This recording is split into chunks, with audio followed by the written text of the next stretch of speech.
वाकई प्रधानमंत्री नरेंद्र मोदी की यह सबसे बड़ी हार है? और प्रधानमंत्री नरेंद्र मोदी को अगर सेना उतारनी पड़ रही है तो सवाल यह है साहब कि किस किस के लिए सेना को भेजेंगे? बेरोजगार युवा सड़कों पर है, मीडिया आवाज दिखा नहीं रही है और इसीलिए माइक और कैमरा खुद युवाओं ने थाम लिया है और खुद से ही अपनी रिपोर्टिंग करके अलग अलग शहरों से अपनी कवरेज को जनता के बीच तक पहुंचा रहे हैं। और सबसे बड़ी इस वक्त में जो लोगों के बीच में उत्सुकता है वो इस बात को लेकर के है कि अगर नीट का पेपर अगर सेना पहुंचाएगी तो इसके बाद में लेखपाल का पेपर का आप क्या करेंगे? एसएससी का पेपर होगा तब आप क्या करेंगे? और क्या देश में इस वक्त में सेना का सिर्फ यही काम बच जाएगा? एक वक्त में कहा जाता है कि ताजमहल जब बना तो पत्थर हाथों पर लाए गए थे। तो क्या ऐसे ही मानव श्रृंखला बना करके नरेंद्र मोदी साहब सेना को लगा करके एग्जामिनेशन सेंटर्स तक अब पेपर पहुंचाएंगे? विपक्ष कह रहा है इससे बड़ा मजाक हो नहीं सकता है। इससे ज्यादा लोगों को और मूर्ख बनाने का सरकार कोई दूसरा तरीका निकाल नहीं सकती थी, क्योंकि जहां लीकेज हो रहा है, जो एनटीए संस्था थी जिसको आपको यूपीएससी जैसा बनाना था और उसको आपने एनजीओ बना दिया और अब आप कह रहे हैं कि सेना उतारेंगे। दरअसल ये सिर्फ और सिर्फ आईवॉश है, लोगों को ये दिखाने बताने का कि हम बहुत बड़ा स्टेप ले रहे हैं। लेकिन ये बड़ा स्टेप क्या सिर्फ एक परीक्षा मात्र के लिए रहेगा? और क्या ये पेपर रद्द नहीं होगा तो कोई रद्द नहीं होगा, और जो पेपर रद्द होगा उसके लिए सेना होगी? किस तरीके की आप प्रणाली खड़ी कर रहे हैं और किस तरीके की व्यवस्था आपकी हो गई है कि आज सेना के हाथों में आपको एक एग्जामिनेशन सेंटर या फिर यूं कहिए कि एग्जाम का एक एक पन्ना वो आपको सेना के हवाले करना पड़ रहा है। युवा सवाल पूछ रहा है।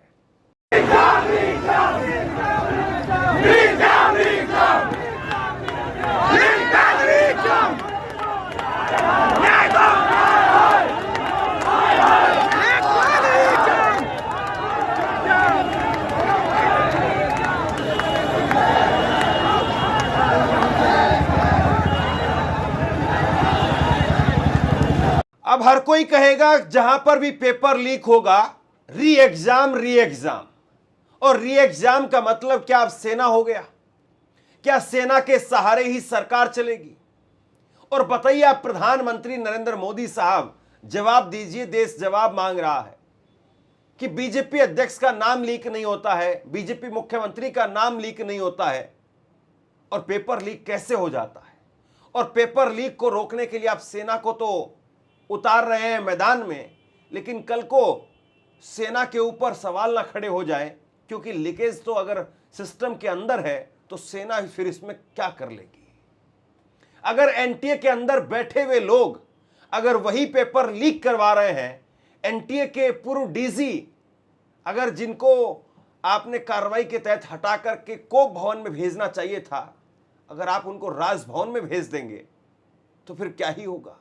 और फिर किस तरीके से लीकेज रुकेगी?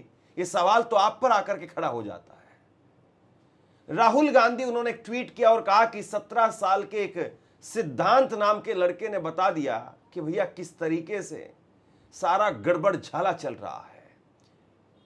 और उसके साथ साथ अखिलेश यादव ने ट्वीट करके कहा, नीट के री एग्जाम के लिए वायुसेना के सहारे क्वेश्चन पेपर्स भेजे जाएंगे।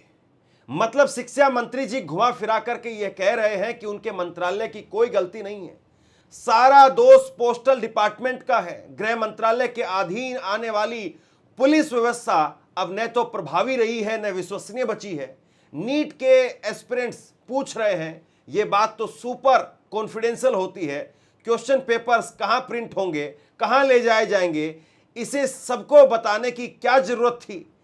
क्या इस इंफॉर्मेशन को लीक करवाने वाले गलत इस्तेमाल इसका नहीं करेंगे? और कॉपियों की हेराफेरी और मूल्यांकन का क्या होगा? यानी पेपर पहुंच जाएगा तो पेपर पहुंचने के बाद में पेपर चेक भी होना है, तो क्या चेक भी सेना ही करेगी? आप देखिए जरा इलाहाबाद में क्या हो रहा है।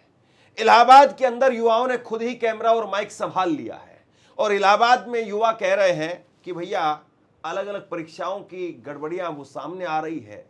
कहीं पर यूपीएससीआई के अंदर गड़बड़ी है, कहीं पर कट ऑफ की गड़बड़ी है। आप किस किस को लेकर के क्या क्या जवाब देंगे, और युवा खुद कैमरे थाम करके वहां की स्थिति दिखा रहे हैं। ये आप देख सकते हैं कंपनी गार्डन के पास हजारों छात्र इकट्ठा हुए। पेपर में जो गड़बड़ी हो रही है तथाकथित गड़बड़ी के खिलाफ सभी छात्र आंदोलित हैं। ये आप इलाहाबाद का ये देखिए कंपनी गार्डन है, ये हिंदू हॉस्टल चौराहा है और हिंदू हॉस्टल चौराहे पे हजारों छात्रों की भीड़ है, आप देख सकते हैं। ये सारे छात्र विभिन्न परीक्षाओं के कटऑफ और उसमें गड़बड़ी, लेखपाल परीक्षा, यूपीएसआई परीक्षा में जो तथाकथित गड़बड़ी की शिकायतें आ रही हैं उसके खिलाफ ये आंदोलित हैं। तो हम मीडिया वाले की तरफ से आपको दिखा रहे हैं, आप देख पा रहे हैं।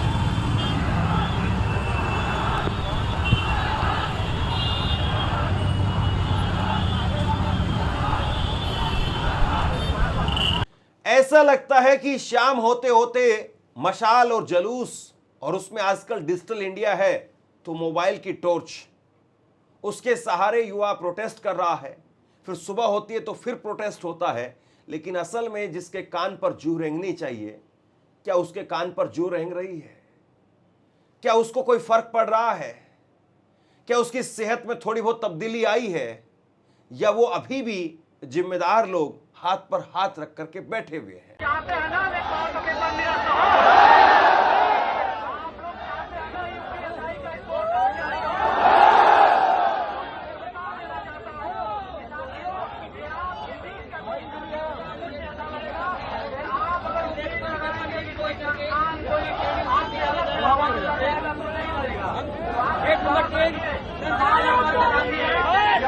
कहीं किसी एक शहर की तस्वीर होती तो समझ में आता, कहीं किसी एक शहर में अगर हालात खराब होते तो समझ में आता।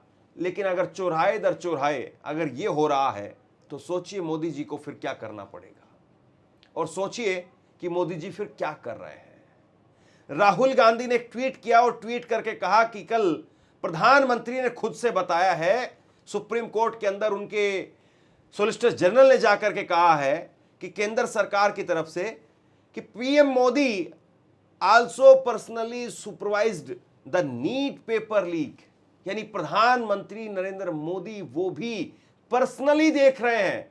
तो मोदी जी जब पर्सनली इस बात को देख रहे हैं तो भैया फिर क्यों ये सब कुछ हो रहा है?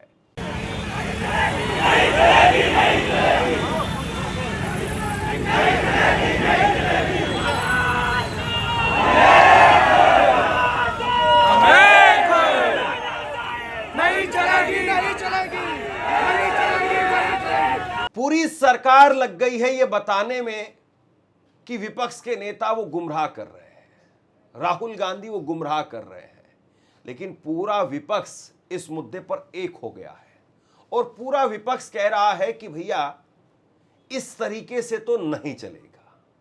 अरविंद केजरीवाल सामने आ गए। अरविंद केजरीवाल ने कहा कि भाई मैं खुद आईआईटी से पढ़ा हुआ हूं और कभी इस तरीके की कोई व्यवस्था देखी नहीं कि कहीं पर सेना को उतारना पड़े, और सेना को उतार करके आप अपनी नाकामी के ऊपर पर्दा डाल देंगे, ये तो मुमकिन नहीं है। की सरकार ने ऐलान किया है कि अब नीट के पेपर को लीक होने से बचाने के लिए एयरफोर्स के जहाज से उसको ट्रांसपोर्ट करेंगे, एयरफोर्स के बुलेट प्रूफ ट्रकों से उसको ट्रांसपोर्ट करेंगे। मजाक बना रखा है, हमें बेवकूफ समझ रखा है। पूरी दुनिया में इतने बड़े बड़े पेपर होते हैं, कहीं सुना है कि एयरफोर्स से उनको ट्रांसपोर्ट किया जाता है? कहीं सुना है इस किस्म की नौटंकी? केवल और केवल इस सरकार को नौटंकी करनी आती है, ये दिखाने के लिए कि हमने कितना बड़ा स्टेप ले लिया, वो ये कर रहे हैं। उनका सिस्टम को ठीक करने का कोई इरादा नहीं है। अगर कोई अच्छी नीयत वाली सरकार होती, वो देखती भी लीकेज कहां से हो रही है और उसको प्लग करती। हम एयरफोर्स के जहाजों से, एयरफोर्स के ट्रकों से इसको ट्रांसपोर्ट करेंगे। जाहिर तौर पे सिस्टम को बचाने की कोशिश की जा रही है। ये लीकेज जारी रहेगी, जहां से लीक हो रहे हैं वो जारी रहेगा। दरअसल युवाओं का मुद्दा वो होता ही कुछ इस तरीके से कि हर किसी को उसके अंदर एक उम्मीद की किरण दिखाई देती है। बीजेपी शायद ये सोच रही है कि अगर किसी तरीके से युवाओं के इस मुद्दे को शांत कर दिया तो हमारी सरकार बच जाएगी और कोई बड़ा तूफान वो आने से पहले ही टल जाएगा। विपक्ष को लग रहा है कि अगर ये युवाओं का मुद्दा सही तरीके से उठ गया तो ये सरकार ही चली जाएगी। लेकिन युवा जिस तरीके से मोर्चा खोले हुए हैं, उनको सिर्फ और सिर्फ परवाह इस बात की है कि हमारा पेपर किस तरीके से होगा। पेपर ठीक तरीके से हो भी गया, फिर उसका मूल्यांकन कैसे होगा, और इसी को लेकर के उनका जद्दोजहद दिखाई दे रहा है।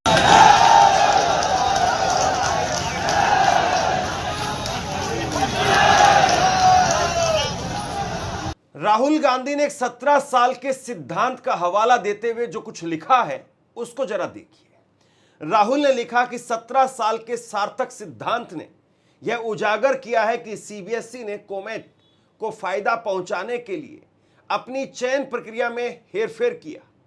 इसके लिए उन्होंने सीबीएसई के दस्तावेज का इस्तेमाल किया। उनके ब्लॉग में दी गई जानकारी से पता चलता है कि सीबीएसई ने आरएफपी यानी रिक्वेस्ट फॉर प्रपोजल में बदलाव कर कॉमेट को अनुचित लाभ पहुंचाया, जबकि इसका नुकसान टीसीएस को हुआ। सार्थक ने धर्मेंद्र प्रधान जी के इनकारों की पोल खोल दी है। प्रधानमंत्री हमेशा की तरह चुप है।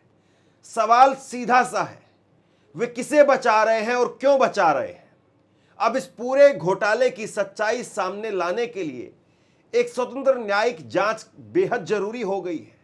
सार्थक का काम दिखाता है कि भारत की जेनजी बेहद प्रतिभाशाली और निडर है, और देर सबेर वे पूरी सच्चाई सामने ला करके रहेंगे।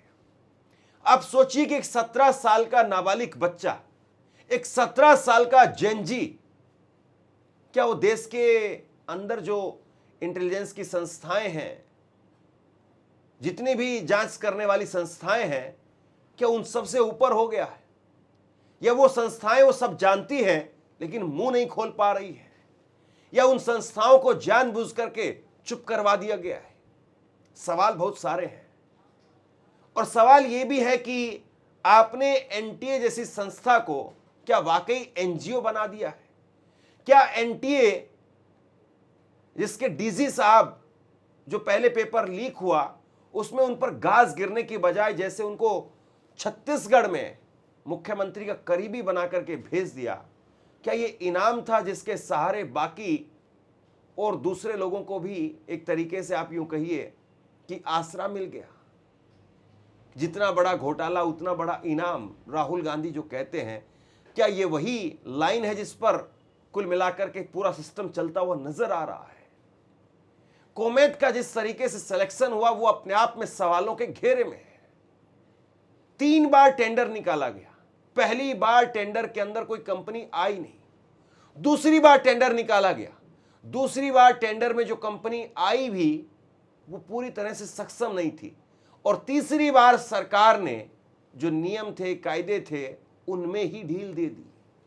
और उसके बाद में इस कंपनी का आगमन होता है और इस कंपनी को ठेका मिल जाता है, टेंडर मिल जाता है।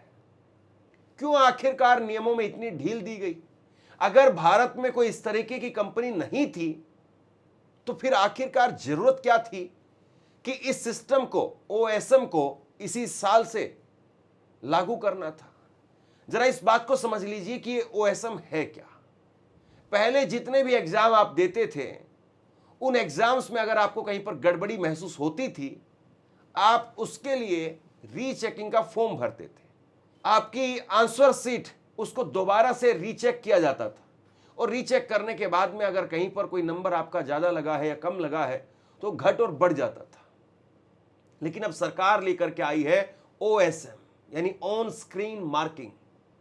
और इस ओएसएम में दरअसल हुआ यह है कि इस बार कॉमेट कंपनी को ठेका दिया गया और 40 करोड़ पन्नों को स्कैन करके और आप अपलोड कर दे, और उसके बाद में मास्टर जी उसको डाउनलोड करके और उस पर रीचेकिंग करेंगे। अब मास्टर जी कह रहे हैं कि जो पेपर, जो आंसर शीट अपलोड की गई है वो या तो ब्लर है, धुंधली है, दिखाई नहीं दे रही है, और अंदाजे से हमें नंबर देना पड़ रहा है। अब बताइए कितना बड़ा ब्लंडर है। और इसमें थोड़ा बहुत नहीं है, 18.5 लाख युवा हैं, 18.5 लाख जेनजी हैं, और उनके 40 करोड़ पन्ने हैं, 40 करोड़ पन्नों की आंसर शीट है। कुल मिलाकर के सवाल बहुत गहरा है कि आखिरकार सरकार इससे अब कैसे निपटेगी। शेयर कीजिए इस खबर को, और आप क्या सोचते हैं नीचे कमेंट सेक्शन में लिख करके जरूर बताइए। इस वीडियो को लाइक कीजिए और चैनल को सब्सक्राइब जरूर कीजिए। शुक्रिया, थैंक यू।